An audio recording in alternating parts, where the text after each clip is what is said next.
Howdy, Tolks. Before this episode begins, I just wanted to let you know that there's a special announcement at the end of the episode that I want you to be a part of, and it's fun and cool, and I don't want you to miss out. So make sure you're paying attention and you're still listening at the end of the episode.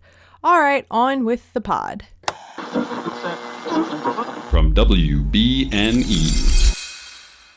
Hello, and welcome to episode 64, all about the Scouring of the Shire, Chapter 8, Book 6 of Return of the King, being the 64th part of That's What I'm Tolkien About. Are you ever like, you start words and you don't know how the words are coming out of your mouth, but they do? That's what happened when I was trying to remember what the word 64th was. Hello, my name is Mary Clay. If that's too complicated for you, just call me MC. And today I'm joined by Luke and James of Ink to Film. Welcome. Hello, thanks for having us. Yeah, I stumbled across y'all's podcast on Spotify, I think, one day, and I was like, Ink to Film. That's like literally perfect for Lord of the Rings and, you know, chapter discussion and everything. And I was like, I hope that they're book fans as well as movie fans. And turns out you guys are. So why don't you guys tell me a little bit about how you got into Lord of the Rings? Absolutely. I mean, on our podcast, I think we did 12 episodes, 9 on the books, 3 on the movies, which I know you're going to do far more than that with the way you're covering it, but we felt like that was a lot. It's one of our biggest projects we've tackled so far. You know, we had a lot of fun covering Lord of the Rings for sure, so I'm excited to get back into it. As for my experience with Lord of the Rings, for me, it all started with The Hobbit, the animated movie. I don't know if you are familiar with this at all. Love it. It was like, you know, like everybody has a movie as a kid that they watch over and over and over again and drives their parents insane. That was my movie. It was on VHS, watched it over and over again until it wore out and literally stopped working. I ended up reading the book for The Hobbit, fell in love with that. But then I never really got into Lord of the Rings. It was like a little bit outside of my scope when I was young. And then when I got old enough to where I could have read it, I was instead reading like Dragonlance and stuff. And I had kind of changed what kind of fantasy I enjoyed. I was looking for like really high octane adventure stuff. And Lord of the Rings isn't really that.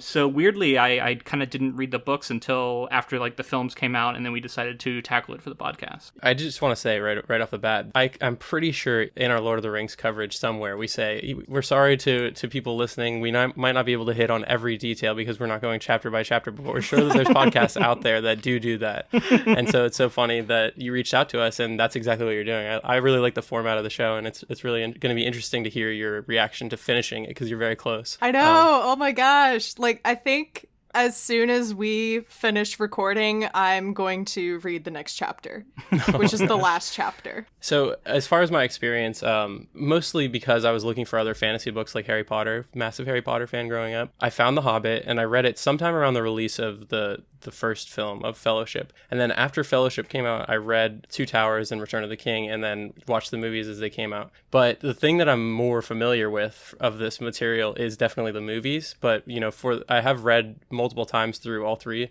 And more recently, Return of the King, we just finished back in, I think, March. So it's definitely like especially approaching this chapter, it's very much informed by like what happens in the film, but I will do my best not to spoil anything from the film for you because I can't wait to hear your reaction on that as well. Yeah, I'm really interested to see what happens with this chapter in the movie because like a lot happens, and this is definitely it. This chapter felt like it easily could have been its own book or something. It's like an entire subplot side story that is like really exciting, and there are twists and turns and highs and lows throughout all of it, and I'm like, this is just one chapter, what the heck? And and it's also weird because I've said it before, but ever since they destroyed the ring, the chapters that have happened afterwards, it almost doesn't feel like Lord of the Rings to me anymore. And it feels like I'm in a weird no man's land of Tolkien. And they're just like doing their... It kind of feels like fan fiction almost, I'll be honest. And because Tolkien clearly wanted us to spend a lot more time with these characters before we said goodbye to them. And that's kind of the purpose of a lot of fan fiction is when a story ends, but you want to spend more time with the characters anyway, and people write their own stories about what happens to them after, they win the battle and everything. And Tolkien did not disappoint. He did not hold back on letting us know what happened to these guys after the ring was destroyed. I think Tolkien does get a bad rap for that a little bit too. I think people think of they think of this story and they think, God, there's so many endings. It ends so many times. There's so many moments of climax that like the book should have ended here. It should have ended here. But I like what you said about how this is almost like an encapsulated story in itself. It's got the trimmings of a beginning, middle, and end. And I like how it shows the growth of the characters. This was his and it makes me think about something else. Is Tolkien, we've talked about on our podcast how Tolkien, created this world out of wanting to create a language. So he's like this linguist. And so, the idea that he's not so much interested in the moment that the ring is destroyed and ending the story there and wanting to spend more time in this, pastoral area and showing the characters' arcs. This is such an interesting chapter to me. Well, he also is, I think he's talked about how he was really into the hero's journey, Joseph Campbell kind of idea of storytelling. And wrapped up in there is this idea of like ring theory in storytelling. And there's a lot of circling back. So you get sort of like, I think in the last episode with your other guests, you mentioned how you were sort of saying goodbye to people in the order in which you had introduced them. Mm-hmm. And so there's a symmetry there that I think he's playing with. And this is the chapter, in my opinion, that addresses the Shire and like Hobbiton as a place. And it's sort of the wrapping up of that story as we're circling back and sort of peeling away the layers all the way back to the final layer, which you'll get into next chapter. Yeah. So this is chapter 8, The Scouring of the Shire. And yeah, like I said, it honestly to me reads like a short story that Tolkien wrote kind of on his own, maybe not even within Lord of the Rings in mind yet. I don't know. I mean, that's probably not how it happened, but like it's a lot of adventure, let's say. So I guess we'll just jump right in. So what are all their names? Good Lord. Merry, Pippin, Frodo, and Sam all arrive back to the Shire, except things are not how they left them, unfortunately. And they notice right away that there are these very un-Shire-like, is the word Tolkien uses, buildings. They're 2-storied with narrow, straight-sided windows, bare and dimly lit, all very gloomy. And there are all these kinds of houses and buildings that have popped up since they left. And they get to, I guess, one of the outer towns of the Shire, and it's been gated off. And they're like, hey, you're not allowed to come in after dark. Can't you read the notice? And Sam is so sassy in this chapter.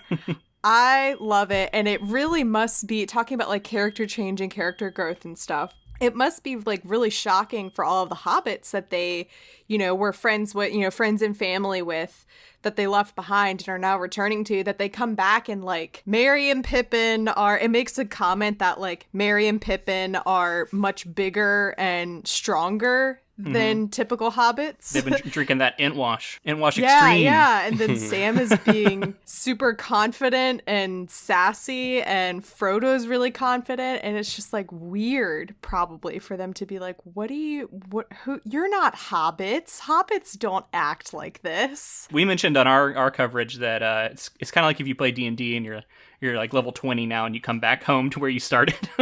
Yeah. They've been through all these adventures and they're like, we're not afraid of you. Come on. Like all these, low level and I love thugs. contrasting like Sauron and the Ring and like pure evil with like the goings on of a town, and like they are at a disadvantage because they're hobbits against men in some instances, but just the idea of like going from that large of scale to this small of scale conflict is, I don't know, it leads to it shows our characters. Like I said, it shows their growth, but it also shows like how capable they are now, how they've become leaders without even really realizing it. Like they weren't necessarily leaders during the War of the Ring, but they've like taken those skills home with them.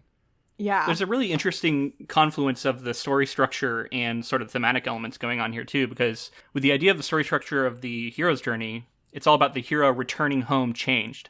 from his adventures or their adventures. And that's what we're seeing here in these hobbits. Oh, yeah. But the themes of the story rely heavily on the idea of like industrial, coming Oh in, my gosh, the Industrial yes. Revolution coming in and changing all the old ways and destroying the forest and all the black smoke and all this stuff. And like that's come home to the Shire. So they're changed, but their home is also changed. They're returning home too. And there, I don't know, there's just like some interesting plays of those two things against each other. Yeah, it's like it's been a year since they left, but truly nothing is the same anymore. They're not the same, and the place that they're returning to isn't the same. Oh yeah, I was gonna say, I think I used the phrase post-war industrialization like 5 times when I was writing my notes, because this chapter is a huge commentary on exactly that, on like return, because Tolkien apparently loved to say that his books weren't based on his experiences in the war, but like I will sell my left hand to Satan if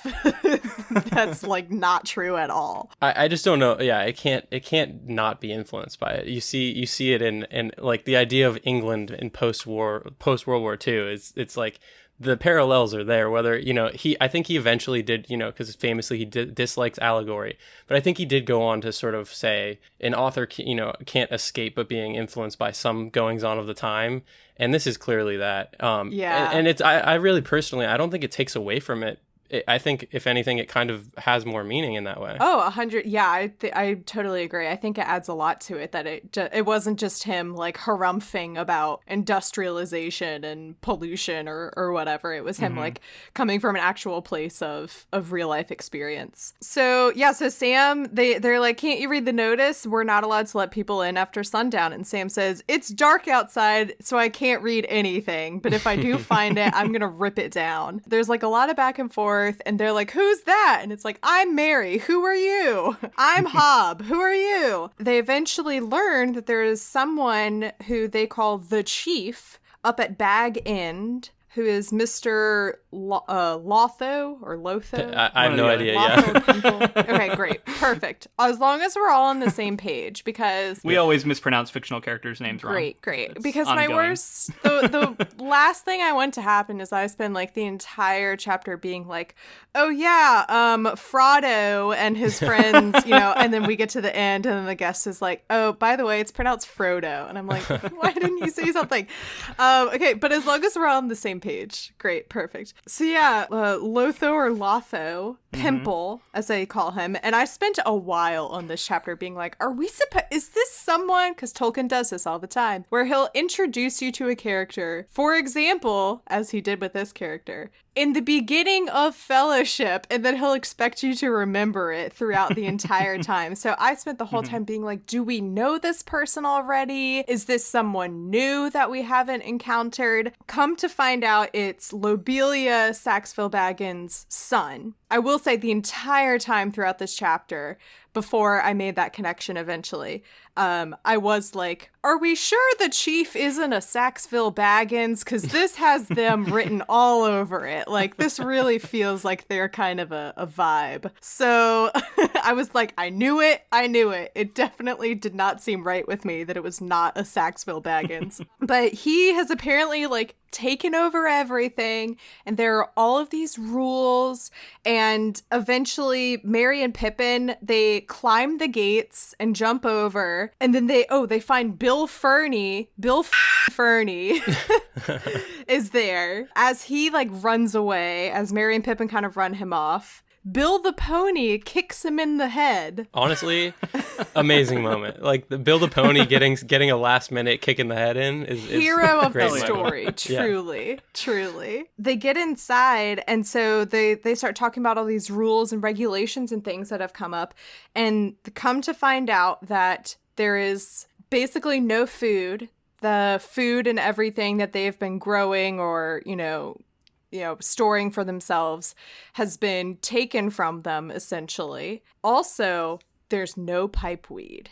And that's when I was like, oh no, things have really gone downhill in the Shire in the last year. And they kind of have to force their way into letting someone stay with them for the night. And Sam kind of wraps up this whole discovery that they found very nicely. He says, no welcome, no beer, no smoke, and a lot of rules and orc talk instead. I hope to have a rest, but I can see there's work and trouble ahead. And that's to say the least, I should say. But yeah, there's trouble afoot. They refer to, so there are these like orc, are they actually orcs, or are they just like orc-like creatures like unclear Saruman breeded? Yeah, there was a mention of a half orc at one point, but I don't know if that's literal or not, or just like they're like orcs, so he's calling them half orcs. Yeah, that's kind of what okay, cool. I was like, I don't know if these are like actually some kind of, orc-ish breed, or if they're just using this as a comparison to like insult these men who have come in and wreaked havoc on the Shire and the hobbits there. I will just say, whenever we start getting into the orcs, are they men comparisons, I just feel like we're touching on some problematic areas in Tolkien's writing. I know there's a lot that's been written about this, and it's a little tricky to talk about. Let's just take it at face value. So they get up the next day and start traveling through the land, making their way towards Hobbiton. And it says, the land looked rather sad and forlorn. Still, there seemed an unusual amount of burning going on, and smoke rose from many points roundabout. So yeah. Let me just say, I'm coming to you from the West Coast right now, so the smoke-filled air is it's a very real thing. I am basically in Mordor. Oh my gosh, yeah. Very bunkered down, true. trying to avoid breathing the poisonous and air. There's actually, we're gonna encounter them now. I was gonna say so that element is very timely and relevant. Or what did I even just say? What words just came out of my mouth? That element is very timely and relevant. And then they run into the crossroads where they meet the Shire PD, essentially. Yep. And I'm like, defund the police. Yeah, right. Oh man, did you see that? There's a tweet about that. Wait, was there I brought really? I brought it to share. Oh my gosh. But this was by a user at SJMMCD, and he said, a reminder that after he returned from destroying the ring, Frodo temporarily served as deputy mayor of the Shire, and his sole act was to defund the police. Love it. Yeah, and they, I love this note. It says that the band of sheriffs were looking both important and rather scared. Well, it's also like self-appointed, like non-police who are just acting. So there's like weird militias out here in Oregon who are stopping people and acting like they're police. So yeah, it's a little bit on the, it's like, yeah, I can't help but think of the modern times. Again, and maybe that's what Tolkien wanted. He wanted his story to be able to be, pertinent to whatever time you're in. And even like further down, it says, they're talking to like one of the sheriffs, and Sam says, you can give it up, stop sheriffing, if it has stopped being a respectable job. And it's like, whoa. Yeah. Wow. Dang. But yeah, these sheriffs come and arrest them, and they say, you're arrested for gate breaking and tearing up of rules and assaulting gatekeepers and trespassing and sleeping in Shire buildings without leave and bribing guards with food. And Frodo's like, yeah, what else?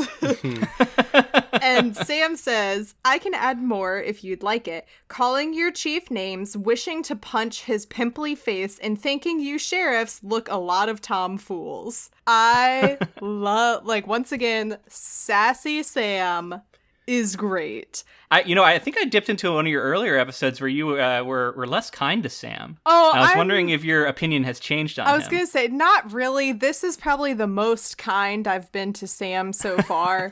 I still think he's annoying, and I still think people are insane when they're like, Sam's the best character. And I'm like, he's really not. He's just another hobbit to me, which I know can sound very painful yeah, for a lot of people to hear. Sam's the hero of the story to me. He's like, to me, he just happens to have the perfect blend of everything, and he's sort of the most reluctant hero, I would say, and he just performs fabulously. But I understand what you mean, especially in the book. He's very, very much in servitude to Frodo, which it feels a little different to me. Yeah.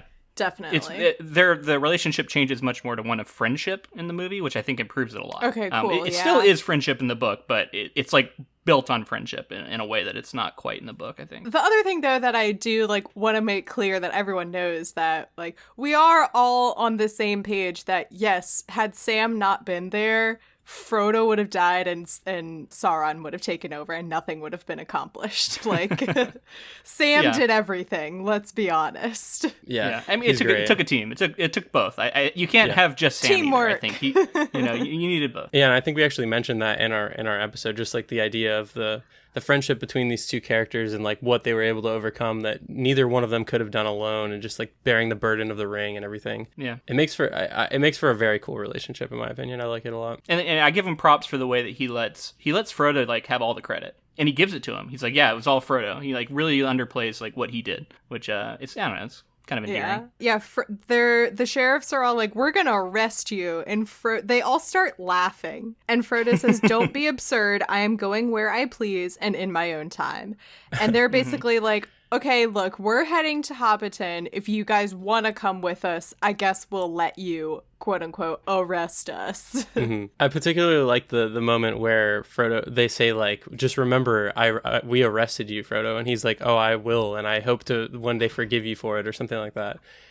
Just this idea of like realizing where they've gone wrong, and just this idea of these hobbits who were kind of just like, lackadaisical early in the story, seeing them basically stand up to anybody who confronts them, and then saying like, "I'll remember this," because I think they realize how much authority they will have eventually in the Shire. Yeah. And Frodo is definitely, in this chapter in particular, he's definitely taken on this air of like, I don't want to hurt anyone. Mm-hmm. Like, I come in peace. And the rest of the hobbits are like, nah, let's kill them all. Yeah. The idea of Frodo being like done with war and worn out and everything like that, I like that as well, because it sort of shows the journey that they've been on. And like this pacifist thing, he wants it for the greater good, but ultimately like there's still fighting to be had. So again, like it can't help but think about like soldiers coming back from battle and like just like having baggage from that, and like the sort of things that they have to go through in coming back to sort of normal life and civilian life. Mm-hmm. That's touching on one of the things that I kept coming back to with this series. Really, I mean, it's thematically consistent. Tolkien believes in a just universe, and so he often proposes like karmic justice will arrive for whoever it is, and so you can have a character like Frodo as being here be sort of like a pacifist and not think anything needs to be done, because he can kind of trust that the universe will make it right, and it's both kind of admirable and it's thematically consistent throughout, but it's a little bit frustrating for me because it feels like it's kind of like an easy way out of just letting the universe take care of things and not wanting to get your hands dirty. I don't know. I guess I'm conflicted about it personally, but within the story it works. Yeah. I hadn't really thought about that, of like just letting the universe take care of it, because definitely something insane happens at the end of the chapter. Yeah, I'm bringing that up now so that I can revisit it as we move on. Yeah, so Sam stops and talks to one of the sheriffs, who is a hobbit that they recognize, and he's like, "What are you doing?" And he's like, "I don't know, I just kind of joined in because that's what I thought was supposed to, be good for me, but I don't know how I feel about it now." That's when Sam says, "Well, stop being a cop if it's not good anymore." And this kid or whoever is like, "We can't leave, basically. Like, this is what we have to do, or else I guess they're going to kill us. Who knows?" There are a lot of people who got into being sheriffs for the wrong reasons, and now they are kind of abusing their power. Interesting parallels there. And they're also like just making more and more rules now, because they all just are like power hungry and want to be the boss of things, I guess. I also like the sort of hierarchy structure that they think they're sort of ruling under. They think like the war is still going on, and everything is still going on in the west or the east west. They think the war is still going on, and east. There we go. In the east, yeah. So they think that it's still going on. They think Saruman still has his power. They think that everything's going on. The orcs are still the biggest force in Middle Earth. And then just this idea of this power structure being toppled, and these people sort of reacting late to it. Especially something else that I don't think I realized upon my first reading or even through the movies is this idea that like the Northmen were sort of protecting the Shire from outside forces and other men, and then having them get called into battle to sort of help out Aragorn at some point in the story. I couldn't tell you what chapter, but it sort of leaves the Shire open to this this incoming force. Yeah, it's just crazy because, and probably Sam and Frodo and all of them too thought the same thing as I thought, that like the Shire is something that's like untouchable, and because in the beginning of Fellowship, it would be like unheard of that someone who is not a hobbit is in the Shire. And it's wild to them that Frodo and Sam and Merry and Pippin leave and everything like that. And so that definitely gives this impression that the Shire is untouchable, and it's really startling to come back and see that it's very much not, and that it's been broken almost by war. In our coverage, one of the things I brought up, and I'm going to bring it up here again just so I can get your take on it, an author we've covered, Ted Chiang, I don't think this was his idea, but he was talking about it one time, and it really stuck with me, about how if you look at fiction, often you can identify more conservative stories in that they have a return to status quo by the end. And then you can see more progressive stories in that the status quo has changed by the end. And it's interesting when you look at that and you look at Lord of the Rings, because it doesn't really fit neatly into either camp, because while we are returning to a status quo, and there's definitely a desire for the status quo of like Hobbiton that was, it's also kind of out of reach now. And so when I think about that sort of division, it's kind of difficult to place Lord of the Rings for me and trying to figure out where it really sits, which is good. Yeah. Yeah, that's really interesting to think about. I don't know. I think it kind of falls into they definitely do want to return to the Shire as it was, and, just come home and everything's normal again. But I think even then that like there can be no return to the status quo after the ring is destroyed, because there is, no more darkness. And I think that just that act has so much effect on the entire land that I don't think that, I think the Shire would have changed one way or another if, it hadn't changed for the negative. I think something else would have changed that made it better, or I don't know, but... Is that symbolically really like the way that war affects you too? Like you bring it home with you and you can never truly be rid of it or something?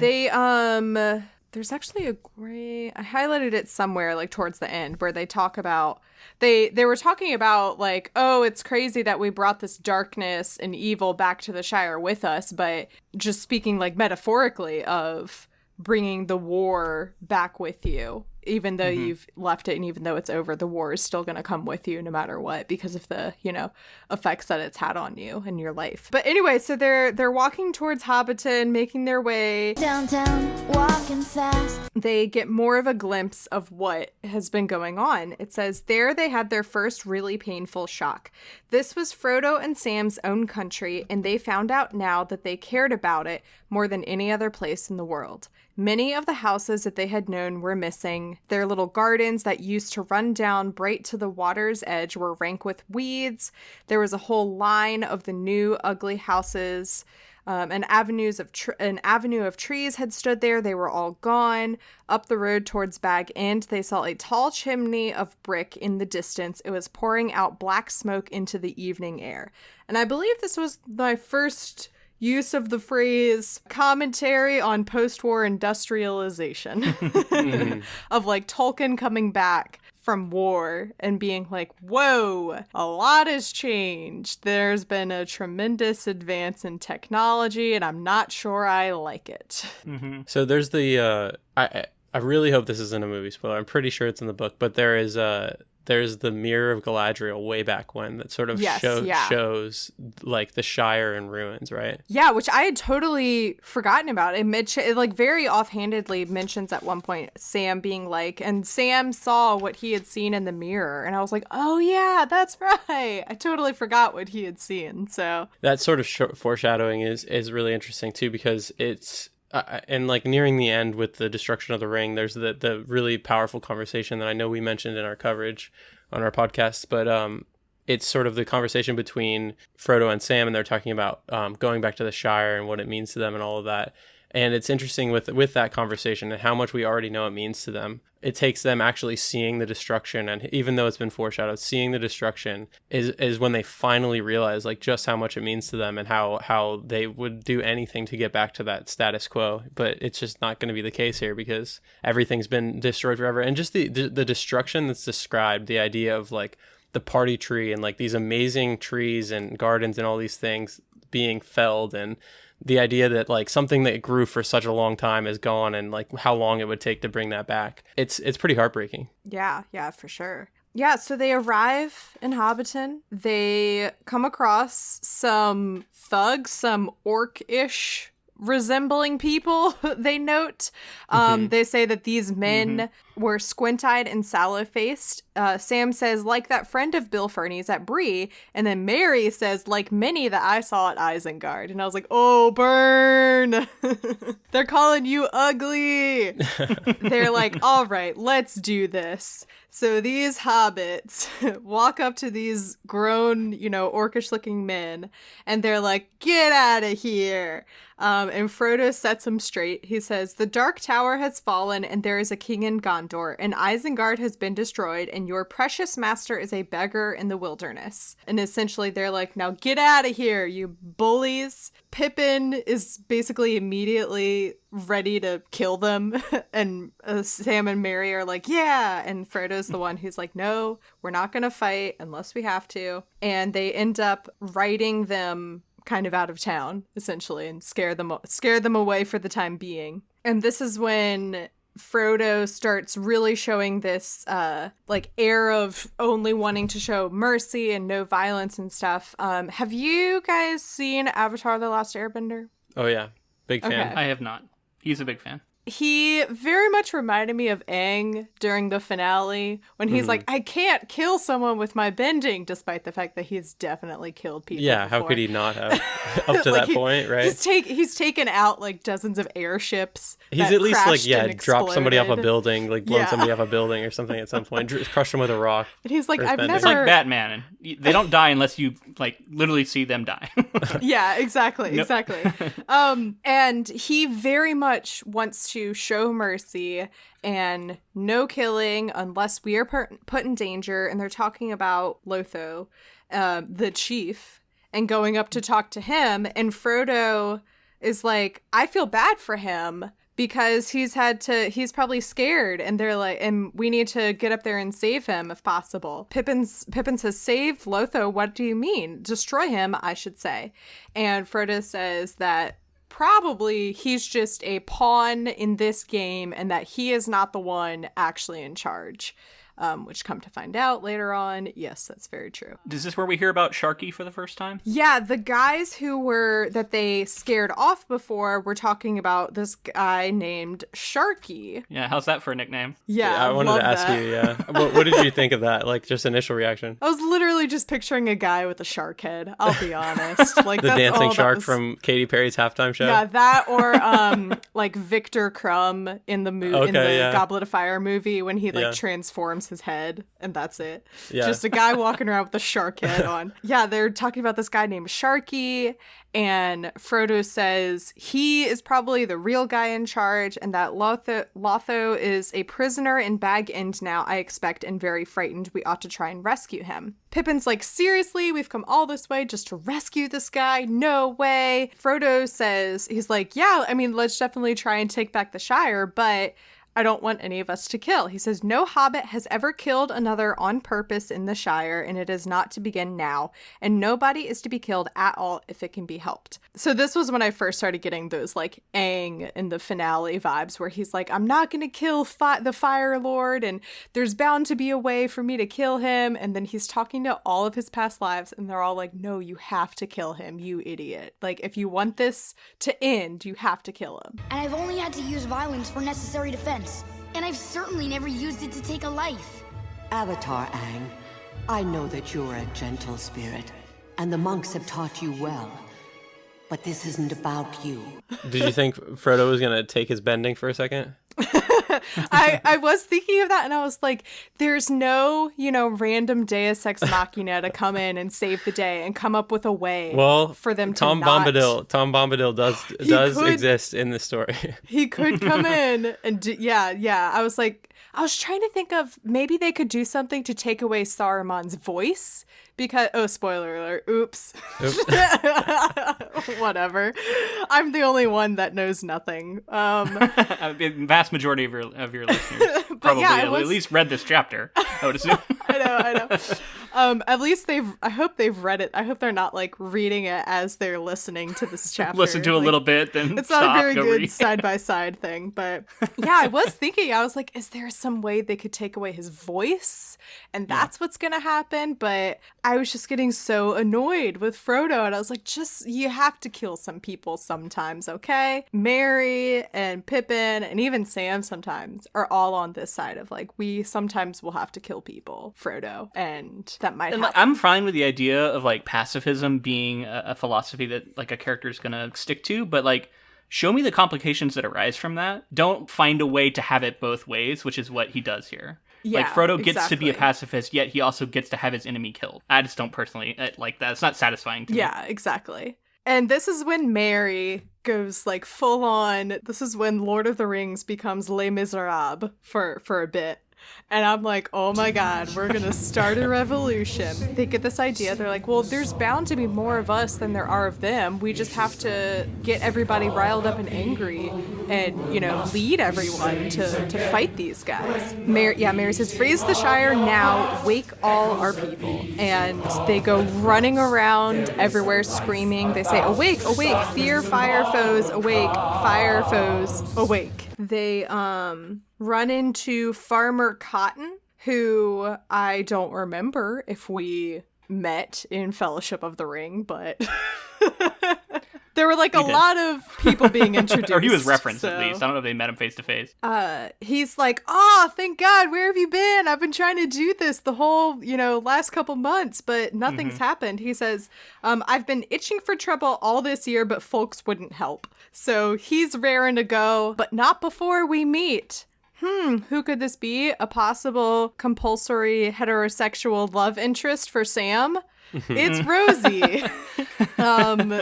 He like literally pops into their house to be like, hi, Mrs. Cotton. Hi, Rosie. All of like something in the back of my brain was like, I think I remember hearing people reference someone named Rosie, like related to Sam somehow, or seeing something about Sam's wife or whatever. And I was like, okay, whatever. And then there's this moment later on where like, it was like Rosie's eyes shined at Sam, and I was like, okay, great. So there's his love interest. Perfect. They'll be married in the next chapter. And especially if Tolkien does it the way that he did with Arwen and Aragorn in the books, at least, where they have like one glance at each other in Fellowship of the Ring, and then the next time they're in the same room, they get married. I went into the books I was like, I'm finally excited to get the full story behind Arwen and Aragorn's relationship. There is no story. Boy, was I disappointed. So yeah, they get everyone going. Sam comes back to the village after seeing his future wife that we don't know yet, and says that there were more than 100 sturdy hobbits were assembled with axes and heavy hammers and long knives and stout staves, and a few had hunting bows. More were still coming in from outlying farms. Some of the village, I love this line, some of the village had lit a large fire just to enliven things, and also because it was one of the things forbidden by the chief. So I love that they're like, oh, let's make this more fun. Yeah, they're like, this is a fun time. Let's do all of the illegal things that we're not allowed to do, like have a bonfire. I like, I think Merry he's the one who's doing all the badass stuff. He's like it's Merry, right? Not It Merry could and be Pippin both get of up to them. it. So Merry, I think Merry's the one who's like getting his, no, maybe it is, I don't remember who it is in this chapter, but one of the two, they go and like get their family together and they start blowing the horn. And I like the idea of the horn of, it's just a horn of Gondor, I believe. I think it's Merry, because I think, oh my God, so many characters. What are their names? Faramir. I think Faramir and Éowyn Éomer and Éowyn gave Merry, I think, the Horn of Gondor because he like served in their army basically as like a token of thanks. Yeah. I think that was it. So yeah. Yeah, and I think that is, it's symbolic, but how powerful it is. It's like it rallies all these hobbits. They haven't heard anything like it. It's like it's the most rich sort of horn they've ever heard, like war horn or whatever. And just this idea, it's just a horn from men, but because of its sort of legacy and everything, it means like people who hear it can tell that it's an important call to action. So it's cool to think about like the sort of things that, swords and things that are important within Tolkien's world that maybe weren't magical, but then, became involved in legendary moments and became magical in a way. I feel like I've been a little bit critical of Tolkien, and I was in our coverage too, but I'll give him props here. There's something I really like, and that the way these characters have changed from their experiences is they've gained a strength that they're able to bring back to their home, and they're able to rally the people around them. And they wouldn't be capable of doing this if they hadn't left their sort of safety of home and gone out and lived life and experienced people and different things outside their usual frame of mind, and there's a strength in that they attain. Yeah, because they, like, all of the hobbits and everyone who lives in the Shire have unfortunately become kind of complacent to this. And the 4 of them have been out in the world, and they see what the world is like post Sauron, and they see that like there's goodness coming and that Aragorn is gonna apparently magically fix everything. They throw that around a lot. They're like, don't worry, we have a new king. And I'm like, Aragorn has a long to-do list by now, but okay. It's kind of like it's that metaphor of like if there's like a frog in a pot of water and you slowly turn the heat up, it'll die. But if you just all of a sudden drop a frog in like boiling hot water, it'll jump out. And that's what's happening now is the 4 of these hobbits have come back and they're like, what are y'all doing? Like, let's do something about this. Let's go. And they have like the energy to revitalize everyone in the Shire and do this. Yeah. I love this moment they're talking about the Tooks and how Cotton is saying, oh, well, some of their men have shot at us. And Merry says, there you are, Frodo. I knew we should have to fight. Well, they started the killing. And Cotton says, not exactly.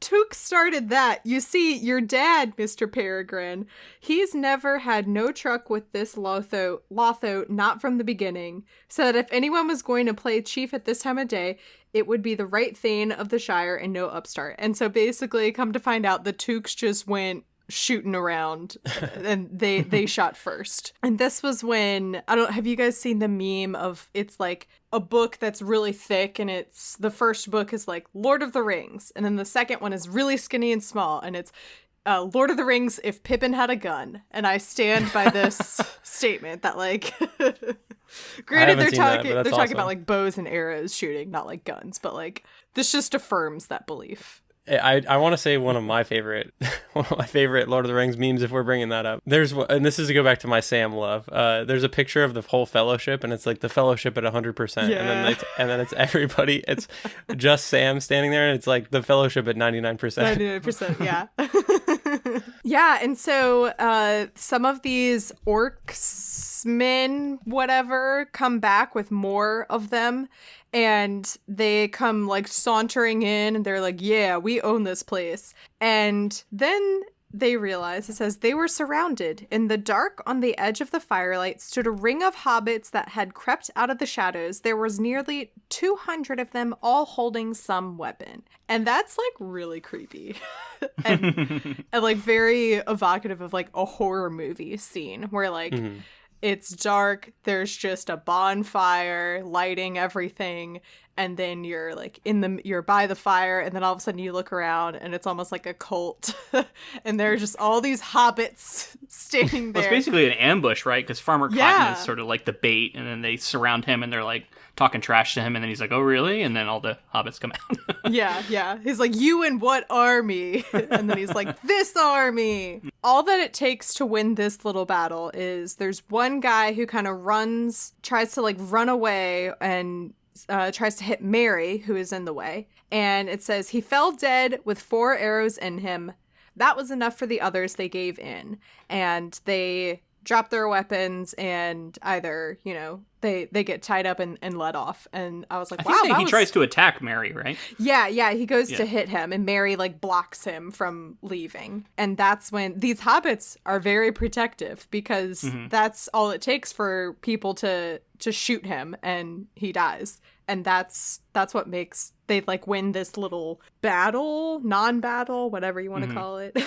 And then they like decide to rest for the night. This is when I like this. It says the Cottons asked a few polite questions about their travels, but hardly listened to their answers. They were far more concerned with events in the Shire. So I just love... Oh, and then later on, Sam comes back. Yeah, Sam comes in with his dad, too. And his dad is like, it's about time you showed up. From what, you just went gallivanting off in Middle-earth. From what Sam said, I don't know why. Like, what possible reason could have led you to do that? But we're having some trouble here. I don't know if you've noticed. And I just think it's hilarious that, like, for these hobbits, they're like, yeah, Sauron, end of all good things, whatever. Oh, you destroyed a ring, cool, whatever. Okay, but we have to deal with this gang of thugs trying to take over the Shire. And that's their priority. And that's why you can't just reduce Tolkien to saying that he just loves like rural, Britain and is in sort of, touting them as the way, because they're often portrayed as being out of touch and kind of ignorant. And at the start of this book, it was very much like all of their attitudes were, don't bother with the trouble outside of the Shire, and it won't bother us here, and everything will be fine. Don't worry about it. And we're shown that is not true. Like the trouble has come home. You can't just sort of bury your head in the sand as much as people want to. Farmer Cotton also fills them in on kind of what happened and how it got to be where they are. They've taken to calling Lotho Pimple, which I appreciate. And they mention that he started out having one plot of land, and then he wanted more, and then he would buy this and that. It's he took Sandy Man's mill, and again another like commentary on industrialization. He brought in a lot of dirty looking men to build a bigger one and fill it full of wheels and outlandish contraptions. So Tolkien doesn't like factories. Okay. Well, he also doesn't like CEOs coming in and buying everything up. Yeah. And then that's when they start talking about how Sharky is really kind of the one in charge, and that Lotho doesn't have any idea about what's going on, really. I just want to touch in and, like, I'm curious, where were you at right now reading this? Like, were you expecting all this drama to be playing out when we returned to the Shire? I was shocked. That's why I was just so surprised by this chapter, because I was like, this really feels like I said, it felt like a short story, because I was like, a lot's happening here, Tolkien buddy. Like, I appreciate on one hand that like they didn't just come home and it's magically all okay and they can go back to their, happy lives in Hobbiton, and that there is evidence that things have changed, not just them, their home has changed, and that they can't just come back in and expect everything to be the same. But I don't know if Tolkien needed to be like this heavy-handed with it. I think it would have been fine if like they come back and maybe there are a couple random like factories polluting the rivers, and that there are some thugs who are mean, but I don't think they needed this like whole Shire takeover. It's just like, it's a lot to do and handle when you essentially ended the book 5 chapters ago, It's weird. Well, it's weird story pacing for sure. It feels like an epilogue on an epilogue. It's almost this sectioned out separate story. It's like each chapter could have easily just been appendices. Each chapter after the true ending, if you want to call it that, like around the time that like maybe like Aragorn was crowned king, the ring had been destroyed, everything like that, and then everything beyond that could have been appendices. But I think he just really wanted to explore more of this world, Yeah. because most of it was like the journey getting there. And then once you come back, you have a chance to sort of look at like how the world has been changed. Yeah. So I guess I appreciate it for that, but I mean, I definitely agree. It might have been Tolkien sort of being overzealous and like self-indulgent in some cases, like sort of just wanting to explore what's going on after the ring's destroyed. It just occurred to me that the name of his first book is The Hobbit, or There and Back Again. He has to show the Yeah, back he likes it. again, you know? Yeah. The return to the status quo is very important to him, I think. And the more I think about it, it's like, this is almost just a representative of, like, you need to fight for the status quo, because ultimately we're attempting to restore what was back to its, like, former state. Yeah. The reason that this is discussed is because the status quo is well and good if you're a member of society who the status quo benefited. If you're not, then a return to the status quo is not a desirable outcome. And so we see here that it is returning to a place that benefits all those who were sort of held up by the Shire, but those who weren't, I don't know, and we don't really deal with Yeah. it. The other thing, as we will see in a couple pages, is that Tolkien just does not let he will refuse to let there be a single loose thread. Like, in his mind, he's like, people are going to pull my book apart if I don't show Legolas and Gimli going to the glittering caves together, because they promised that they would do that in Two Towers. Someone is going to rip apart One day my people book. are going to make a podcast where they do an episode on Exactly. every chapter. And, like, a part of me is kind of bummed out about this, because part of what's fun about Harry Potter, for example, is the speculation, because like JKR, despite being a terrible person, whatever, is also a human, like a normal human who isn't like Tolkien, and she didn't go in and fill in every single detail. And so that's why it's fun to speculate and be like, oh, well, how does one send a howler?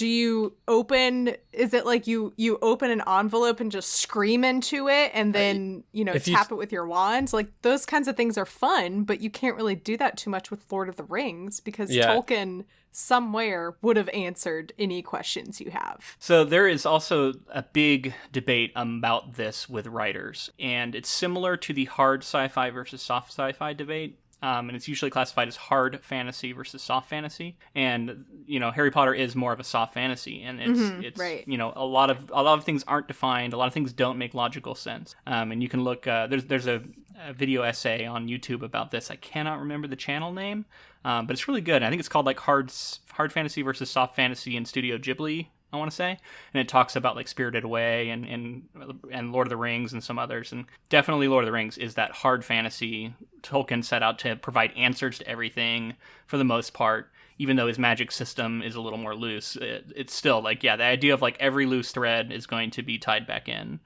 Versus letting things be more ambiguous. And what's funny about that, though, is that meanwhile, he created probably the most ambiguous character in fiction there is, Tom Bombadil. Yeah. and like, that's the part that he's like, nah, I'm going to let Tom Bombadil isn't a loose thread. He is like an entire separate ball of yarn that hasn't been made into anything. Yeah. I think he smoked some Hobbit weed when he came up with that character. Yeah. Oh my gosh. Anyway, so the next day, there is another round of, as they have referred to them the whole time, ruffians. They start coming towards Bywater Road, and they are stopped. It says, at the moment they became aware... Oh, wait, yeah. Yeah, so they're stopped because there are all these farm carts that have been upturned. And like I said, they went like full Les Mis. They built a barricade. To the barricades! Vive la France! And they stop them, and this is when they realize that they're surrounded. It says, at the moment, they became aware that the hedges on both sides, just above their heads, were all lined with hobbits. They attack, there's a battle, some hobbits die, it's very sad. 19 hobbits die. 70 ruffians die. Yeah. And it notes that Merry himself slew the leader. They eventually win and are able to convince, like, hey, let's stop fighting so we don't have to kill all of you. And so ended the Battle of Bywater, 1419, the last battle fought in the Shire, which was funny to me because I, for a second, was like, have there even ever been battles in the Shire? Like, it doesn't seem like a place that has had... I think we heard about one other one at some point. Yeah, it says... Probably in the appendices, honestly. Yeah, maybe. It says the only battle since the Greenfields 1147 away up by the North Farthing. So it sounds like they don't have a lot of battles. Yeah, not very many. And it talks about how Shire historians will talk about the people in this battle, and it says, but at the top of the roll in all accounts stand the names of Captains Meriadoc and Peregrine. That's so great. Yeah, and this ties into what I was saying about this being sort of as we're wrapping up the Shire story, right? Because we're almost getting a historian's perspective about it, like this weird, like we're going to zoom out to the future when we are talking about this in history books, which is interesting whenever he does this as a writer. I don't know. I find it interesting because you don't see that a lot these days. It's not a very common style of writing. Yeah. It's also just like so funny, like Captains Meriadoc and Peregrine. Like, who Yeah, would have... the badasses. Yeah, I can't help but like envision them like at least a foot taller than everybody else. Yeah, Yeah. they're high. They're Right, like yeah, I roided forgot up on their to- int watch. I wanted to read that. Let me go back and find the quote because it's like really funny. When they were first going to enter the Shire and they like got stopped, the way that like they were able to get someone to like let them stay with them is because they were kind of afraid. Everyone was kind of afraid of Frodo and Sam and Merry and Pippin, and it says, and two of them uncommonly large and strong looking. And that's just so funny because like if they had only known that they, 2 months ago they were the smallest people in a crowd and that like the Fellowship had Aragorn, this new king, they had Gandalf and Legolas and Gimli, if they had only known. It's just so funny. Merry and Pippin, like, they just crack me up. We talked about on our coverage how I personally feel like Tolkien is at his best when he is sort of really digging into these like common folk who get swept up in things that are larger than themselves, and he's likening that to the soldiers from the World Wars, I think, that he served with, and a lot of those characters tend to shine the brightest, I think, and Merry and Pippin are the epitome of that, right? Like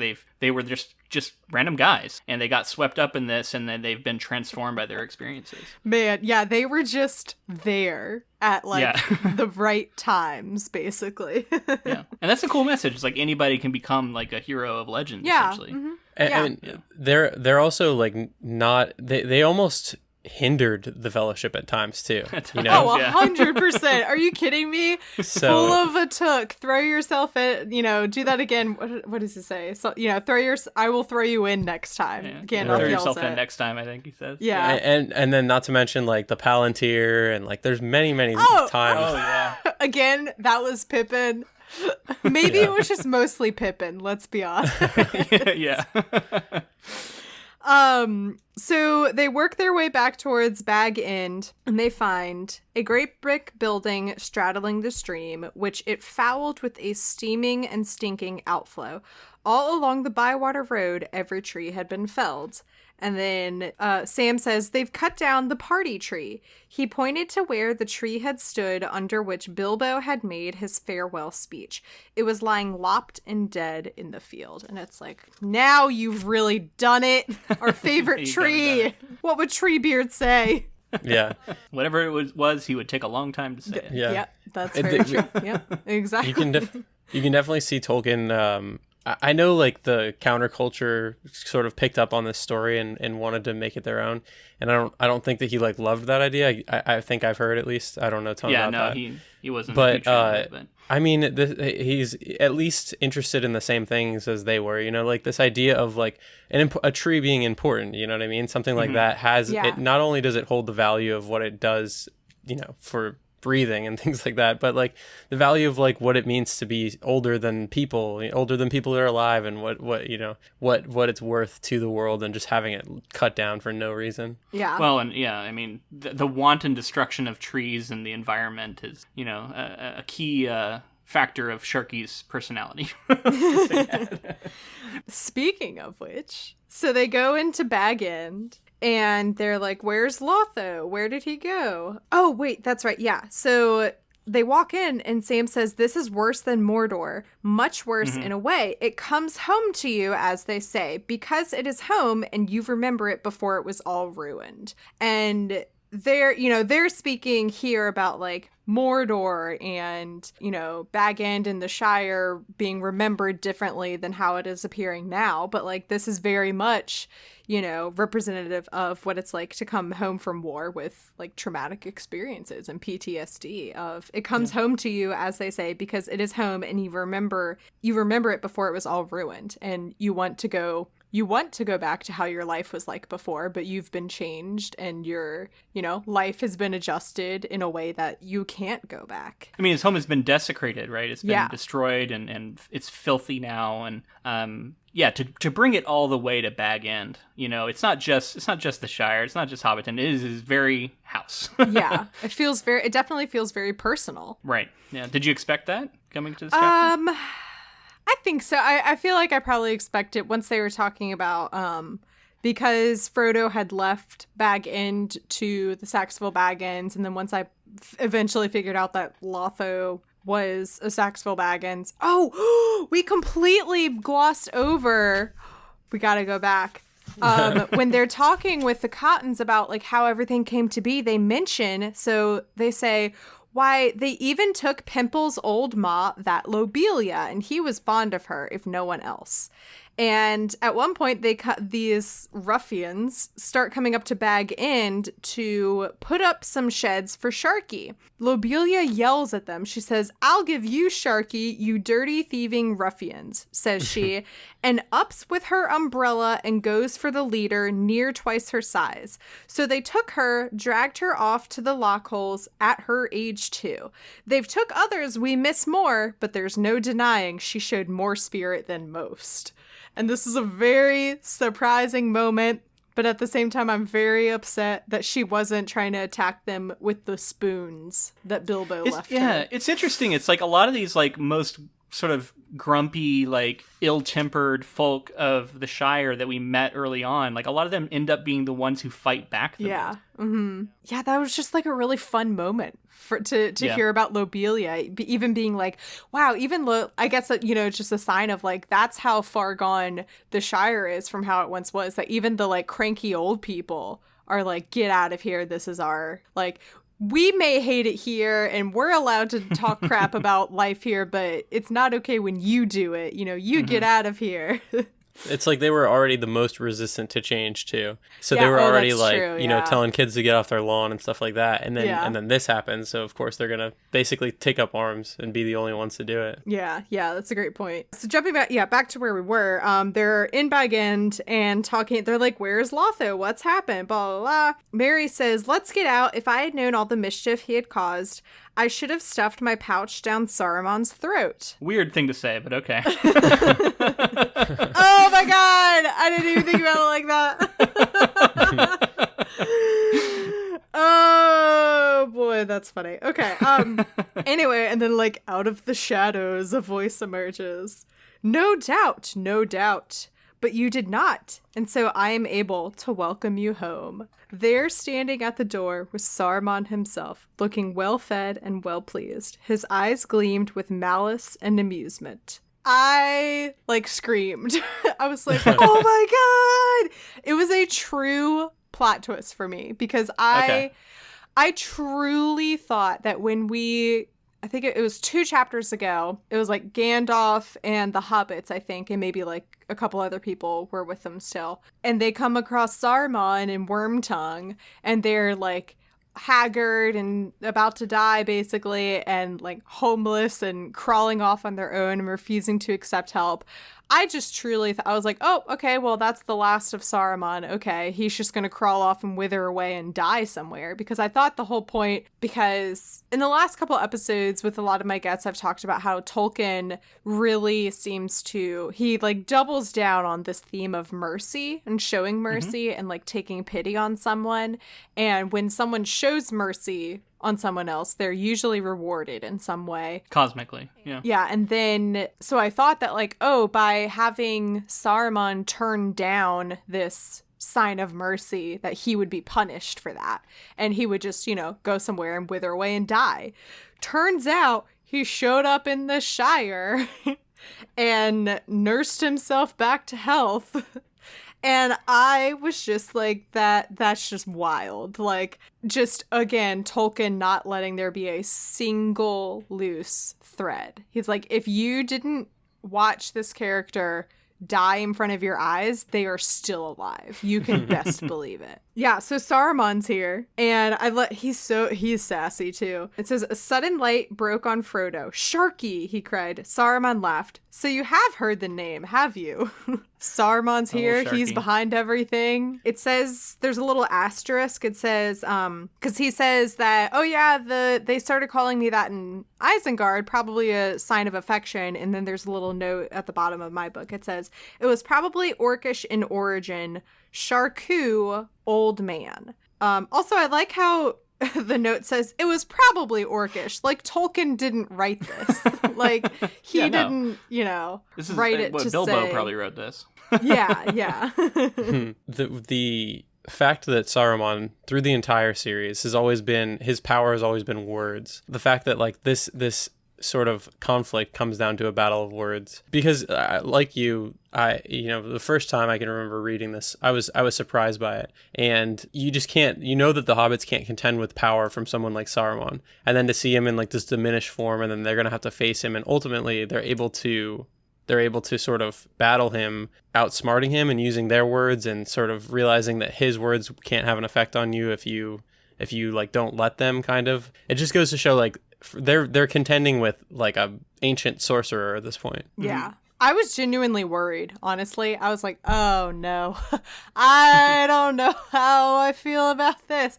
Because when Gandalf leaves them at the end of the previous chapter, he's like, you've learned all that you need to do. You're ready for this, and I am no longer needed. You can handle all the problems that the Shire is going to throw at you. And then when Saruman shows up, I was like, uh-oh, I don't know about that, Gandalf. Come back! Luke and I have mentioned many times in our coverage of Lord of the Rings how, like, Gandalf is this sort of safety blanket. He's the thing where if he's around, you feel like nothing bad can happen. Exactly. Yeah. So, like, pulling that away from them and having them actually deal with Saruman at the end is, I think, a really cool, interesting.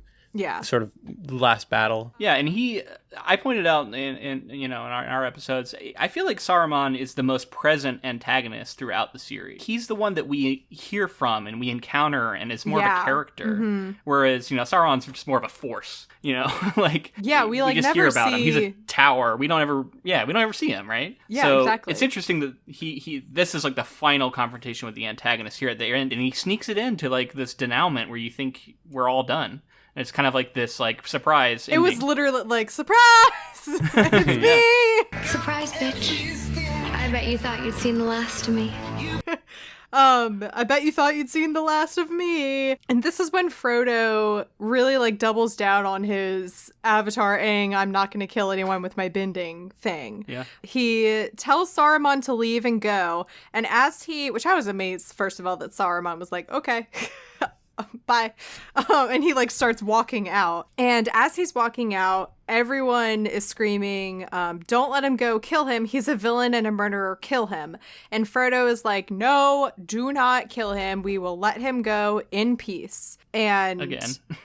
And Frodo... Because that worked out really well last time. Honestly. See, this is when I was like, okay, I'm sorry, Frodo, but this is when it's time for Avatar Kyoshi to come in and be like, you gotta end this, you gotta kill him. Only justice will bring peace. And Kyoshi's a badass, by the way. She's the best. Yeah, she said no justice, no peace before any of us even thought that phrase. Oh my gosh. Yeah, so I was just like, Frodo, dude, so I know that you're really trying to like stick, and same with like Tolkien being like, Tolkien, I know you're really trying to stick to this theme of showing mercy, but like, we gotta make an exception here because this is just a problem that's gonna keep coming back. The only way to do something about it is to either imprison him which kind of worked until Treebeard was like, yeah, I guess you can go. Or kill him. So then Saruman calls for Wormtongue. And I was like, how are you still alive, bro? I thought you'd be dead for sure. Wormtongue. Man, and is like, come on, Wormtongue, let's go. And as they're going to leave, it says, but even as Saruman passed close to Frodo, a knife flashed in his hand and he stabbed swiftly. The blade turned on the hidden mailcoat and snapped.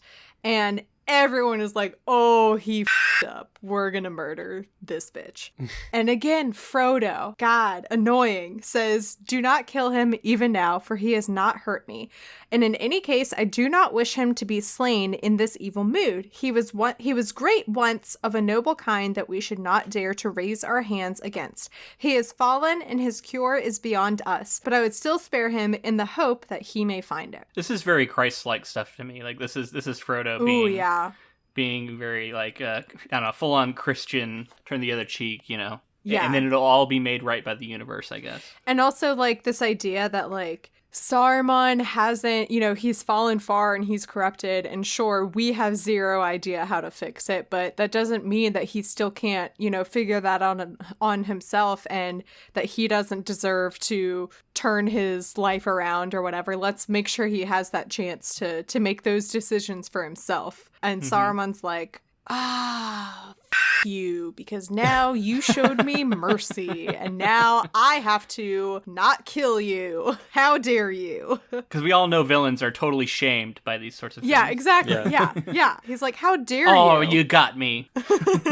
It's like a sort of an old style way of thinking, right? Like, I've been bested, my honor has been sullied, so I must now you know, go live the rest of my life in isolation or something, and like that's never actually going to happen. You know, it was just always sort of a, I don't know, weird, like light versus dark. Yeah, it's almost old like school they don't give a when you shame them because they have no shame. Yeah. So they're like, get out of here. But Wormtongue, you can stay if you want. You know, it's not like you've done anything evil. Saruman's like,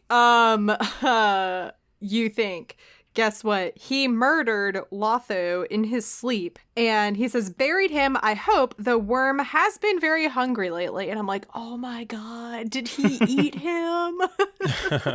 Wormtongue is pissed at Saruman. He's like, you told me to do those things. How dare you? And Saruman's like, oh, what does it matter to you? You're going to listen to me no matter what I say.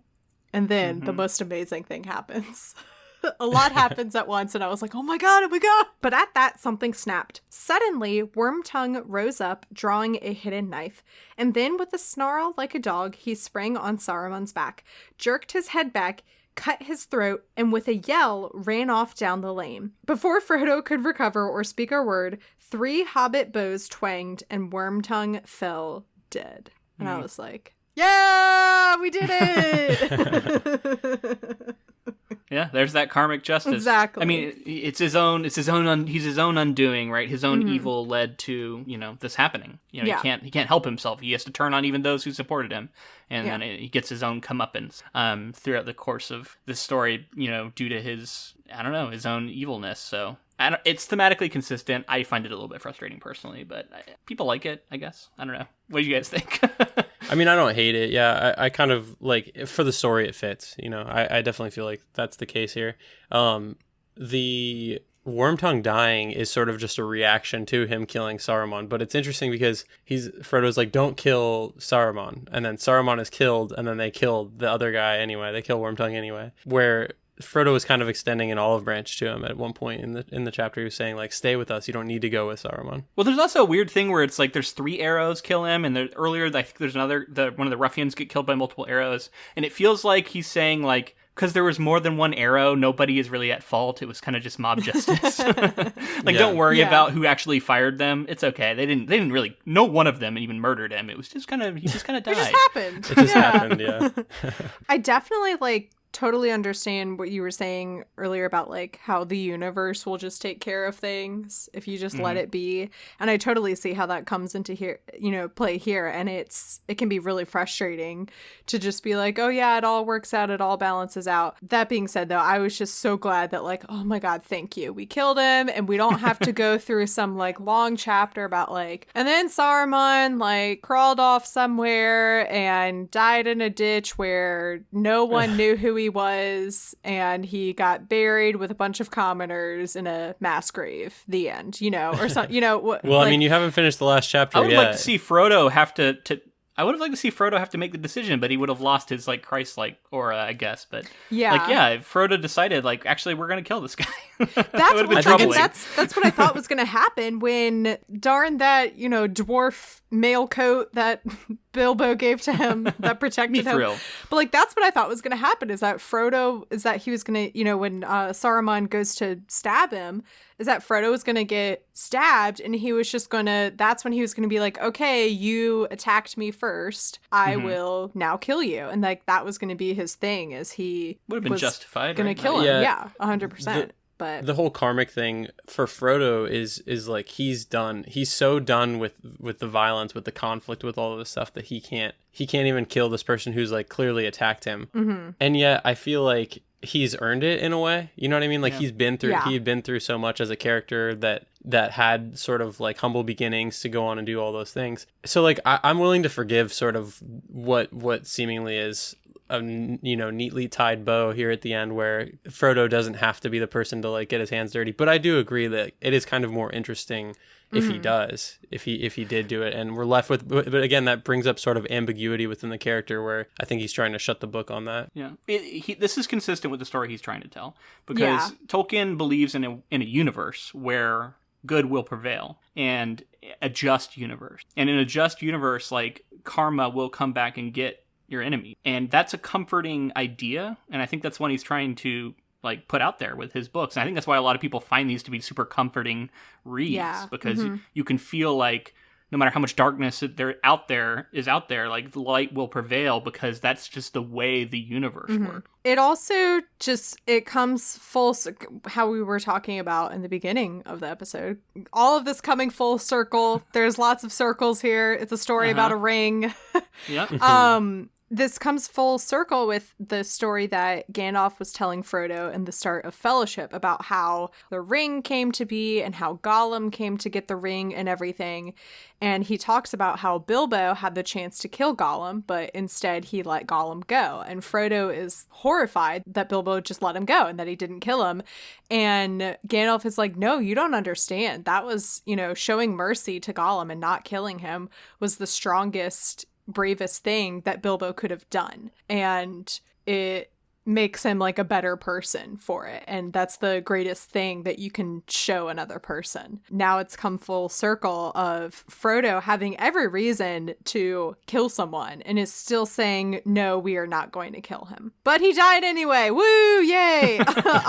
His body does this like gross thing that kind of reminds me of the terrible way that they killed Voldemort in the movies, where he just like turns into confetti, and that's not at all what I've already gone and probably like several different episodes talked about how much I hate how they killed Voldemort in the Harry Potter movie, but whatever. I mean, it didn't even look good for the time. You know what I mean? Like, it's just a weird effect to choose. It was just that in the book, they made a specific like reference to Tom Riddle's body hit the ground and they carried him away from the other people that they loved, and then nope, in the movies they're like, nah, he's gonna turn into a piñata for no reason at all. Anyway, so Saruman, there's a gray mist that gathers around him. I guess it's like this effect of all of the like magic and power that he had in his body or something is like withering away. All of the things that were keeping him alive are gone now, and the like skin sinks in basically to his skull, and Frodo just like covers it up and walks away. And Sam says, and that's the end of that. A nasty end, and I wish I needn't have seen it, but it's good riddance. And I really hope this is I don't think it was, but I really hope this next line was Tolkien being like self-aware. It says, and the very last end of the war, I hope. The very last end. I hope. As if he's like, look, I understand I've had 20 different endings. And I know that at this time you were also thinking the very last end of this book, I hope. And that like, we're just going to end it now. And they're like, wow, what a crazy time that was. I can't believe it. And Sam says, I shan't call it the end till we've cleared up this mess. And that'll take a lot of time and work, which is very, once again, just like very real to real life of, it's not, you show up and wave a wand and everything's happy. There's a lot of time and energy and effort and work that you have to put in when things have fallen apart to putting them back together so that it's, strong and beautiful again. Woo! All right, so that's the end of the chapter. Was there anything very close. that we glossed over or missed that you guys wanted to bring up or mention about the chapter? I just wanted to get your take on like what it's been like, and this is kind of just on a podcast whole sort of perspective, but like what it has been like to read this as granularly as you have been, like really diving into every single chapter. Like, what has that experience been like reading these books? I'm just curious. Yeah. In some respects, it's been very annoying because I don't know. It's hard because I think sometimes I'm like, I might have enjoyed the books a lot more if I could have just sat down and read them. But at the same time, I don't think I would have made it far into Fellowship. I think I would have just stopped if I hadn't been reading it one chapter at a time for a podcast, and doing a chapter discussion. If I like didn't have something forcing me to read this, I don't think I would have read them. And it's like the greatest fantasy ever told, essentially. And so I am very glad to have read it. And is that because of like Tolkien's style and his pacing? Like, what was throwing you off? Well, there was just some chapters where sometimes I would be like, oh my God, nothing happened in this chapter. What a waste of my time. I just want to get to a point where stuff is happening. And so those were the moments where like, I just wanted to move on to the next chapter where like, okay, I think the action picks up again now. I have one question. I think I remember there being a chapter that's like 1 page long at some point in this series. Is that the case? Do you remember? I can't remember if there was one that was 1 page, but I don't think so. There's definitely like 1 or 2 chapters that are like 3 pages long. And that's okay. So there's a couple of so short how was ones that for sure. like sort of tackling that? So the problem is that for Fellowship and when I was first starting out the podcast, there were a couple chapters that I combined into episodes. I shouldn't have done this because now I'm basically done with the book and I'm like, the podcast for me now is like, I should have dragged that out. I should have, done them 1 chapter, 1 episode. But there were in that mix, there was 1 chapter in the start of Fellowship where literally all that happens is they show up to like Crick Hollow and Frodo is like, hey, I have this evil ring. And Merry and Pippin and Sam are all like, yeah, we know. And that's all that happens. And like that would have been a really boring episode.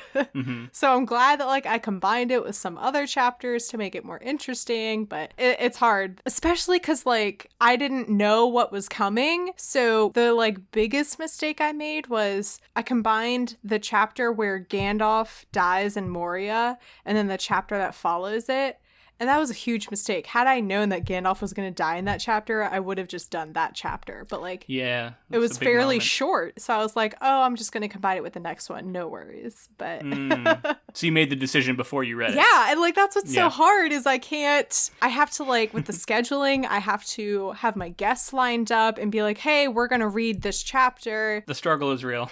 We've encountered some similar stuff in ours for it's sure. So hard.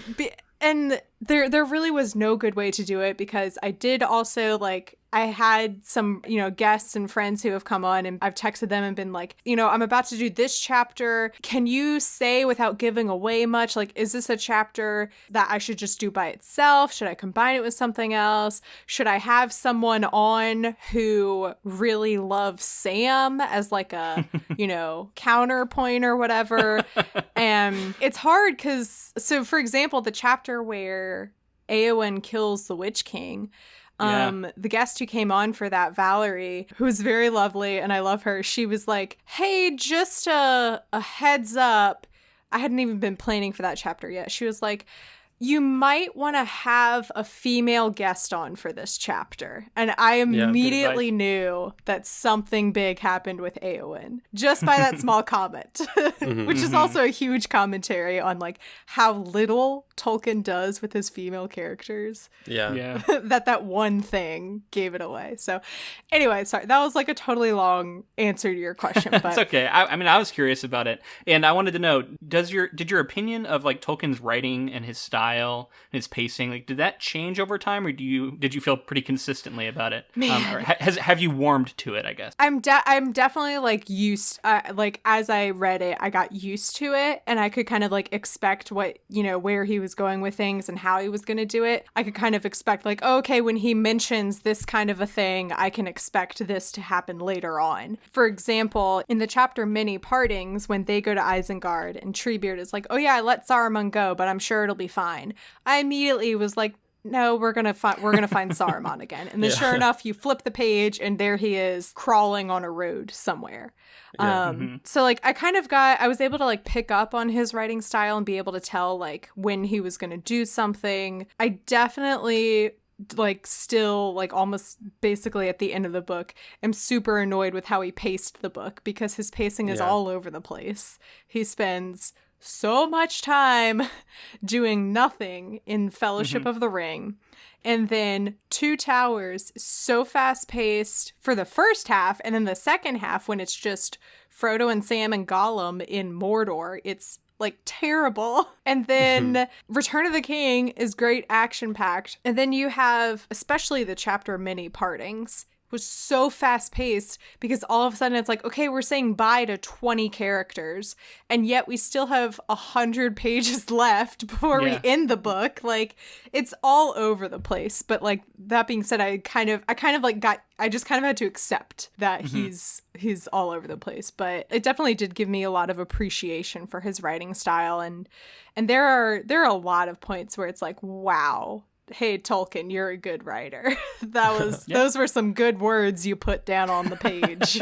Yeah, I mean, so many quotable things. I like that you read all the quotes you do, because a lot of the language just really speaks for itself. Yeah, like that's just the other thing, is that there are so many things that he writes that like I would never be able to say it better than he did. And so that's like one of the main reasons why I read so many quotes from each of the chapters, is to make sure that people are like hearing what Tolkien's words were if they're not reading along with me. So very cool. Those were like cool questions. It's fun. It's like fun to like reflect back on a lot of these things now. So all right, cool. So what would you guys like to share with the audience, and where can they find you on the internet?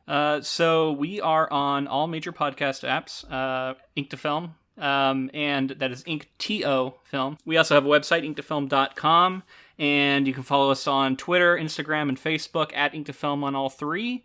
We just covered, we're actually in the middle of covering I'm Thinking of Ending Things by Ian Reed, which has also been made into a Netflix movie by Charlie Kaufman. Which, I've heard it's wild, man. It is wild. The book was wild. We haven't recorded our episode on the film yet, which I'm excited to do. We did The Princess Bride a little bit ago. If you're really into, old fantasy, that's a cool one you could check out. Yeah.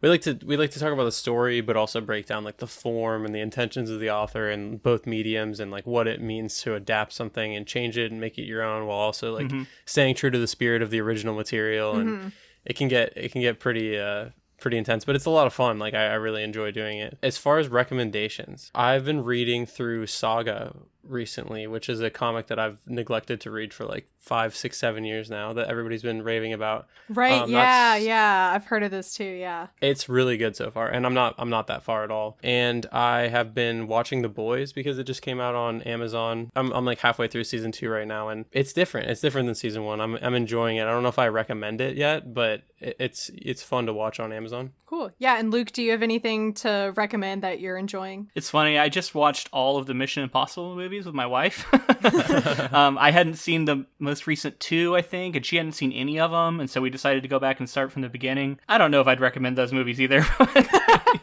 For right now in the quarantine, we just wanted like some mindless action. Yeah. A lot of the early ones really don't hold up.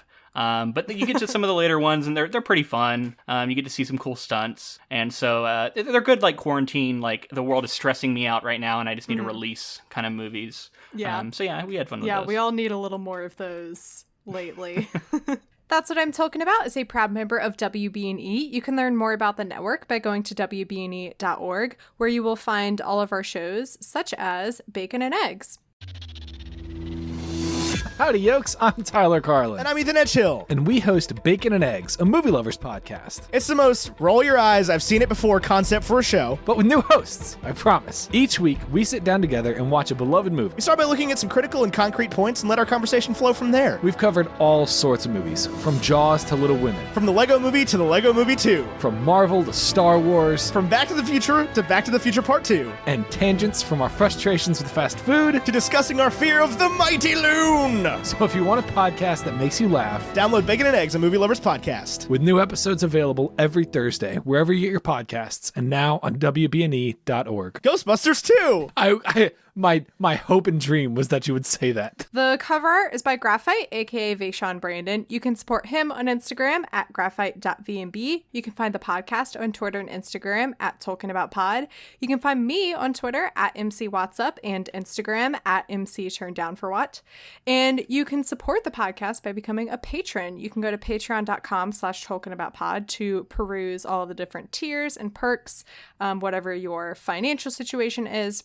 And this week's sponsor is Dana. Dana, thank you so much for being a continued supporter of the podcast. I very much appreciate your support, especially now as I'm nearing the end of Return of the King. It's crazy to think that this like first part of the Lord of the Rings journey is coming to an end, but I'm excited for everyone to come along on the next part when in a few short weeks, that's so insane. A few short weeks, we're going to start covering the movies. It's very exciting. A couple weeks ago, the discussion question was, what is the saddest goodbye in fiction? Taylor in Discord said Gus's funeral in The Fault in Our Stars. I'm assuming you're talking about the one where Hazel and Isaac are invited and they both give their speeches and she gives the our little infinity thing. Oh, getcha. On Instagram, Carissa said Corey Monteith on Glee. That's a rough episode. The quarterback, all my Gleeks know what I'm talking about. A couple people said from Buffy the Vampire Slayer, the episode called The Body, I believe, is what you're referring to. I've never seen Buffy, but the fact that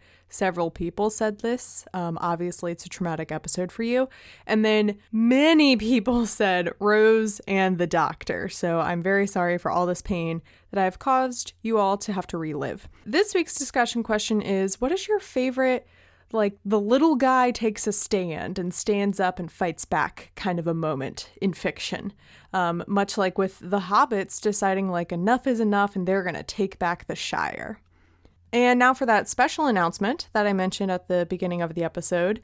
Now, I've never done this kind of thing before. It could blow up in my face and it might go disastrously wrong. But it's also 2020, so what have I got to lose? I was thinking of ways to buffer and kind of separate the book episodes and the movie episodes, give us all a little bit of a break without actually taking a break.